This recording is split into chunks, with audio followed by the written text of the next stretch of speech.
Good morning. Welcome. The Environmental and Public Works Subcommittee on Chemical Safety, Waste Management, Environmental Justice, and Regulatory Oversight hearing on evaluating alternative materials for single-use plastics will come to order. There is a saying that waste is a design flaw. Today we have an enormous volume of single-use plastics, from utensils to bottles, and even larger amount of plastic packaging. Single-use plastics and plastic packaging are often not recyclable or biodegradable. They often end up, as the phrase goes, burned, buried, or borne out to sea. All that waste does represent a pretty large design flaw. Ideally, we would love for all of our products to be sold in 100% reusable containers or biodegradable packaging so we don't have this challenge. The damage done by plastic pollution has inspired many companies to develop alternatives to fossil plastic, often marketed as green or natural. Some of those alternatives are referred to as bioplastics. That sounds like a win for everyone. Companies get the benefits of continued use single-use items and packaging that is lighter and more durable than glass and aluminum. And in the most successful implementation of this vision, consumers would get the peace of mind knowing that the packaging or single-use item that is discarded is being reused or composted. But the world is more complicated than that. And it's exciting to see how many small companies are working to develop alternatives on the front end that can be recycled or can be reused.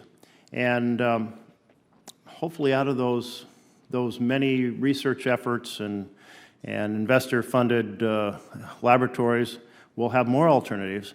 But the goal is to understand now, where do we sit at this moment? What alternatives exist on the front end? What is truly recyclable? What is truly compostable? Does it require special laboratories or special facilities to be compostable as opposed to a compost bin in one's yard? So that leaves consumers very confused about how they're participating in our consumer economy in the best, most responsible way.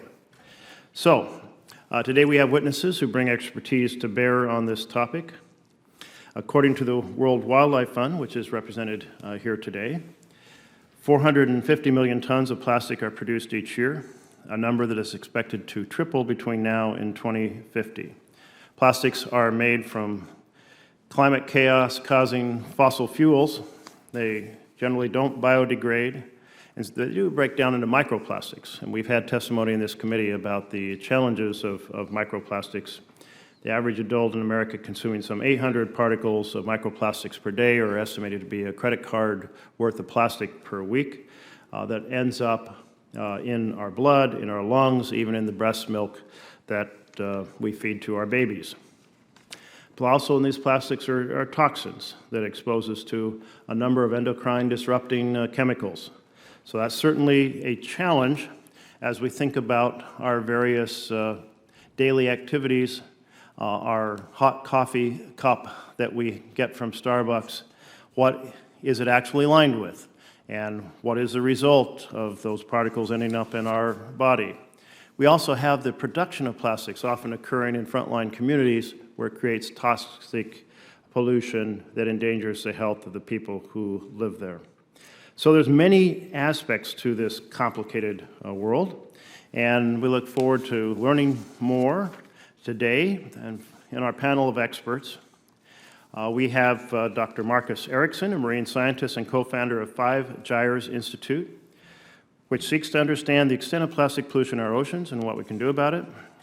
He and his colleagues published a discovery of the microbeads in Great Lakes in 2013. That is an example where there was a very definable product, a very definable reaction, which was we can live without these microbeads in our cosmetics or skincare lotions, and now they're not there.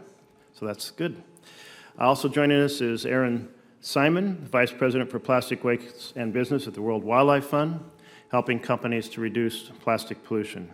She spent 10 years working as a packaging engineer, so knows a lot about the packaging side. And we're joined by Humberto Kravetz, founder and CEO of GSF Upcycling, which breaks down used plastics to remake them into new products. Thank you for the time, for sharing your expertise with the committee.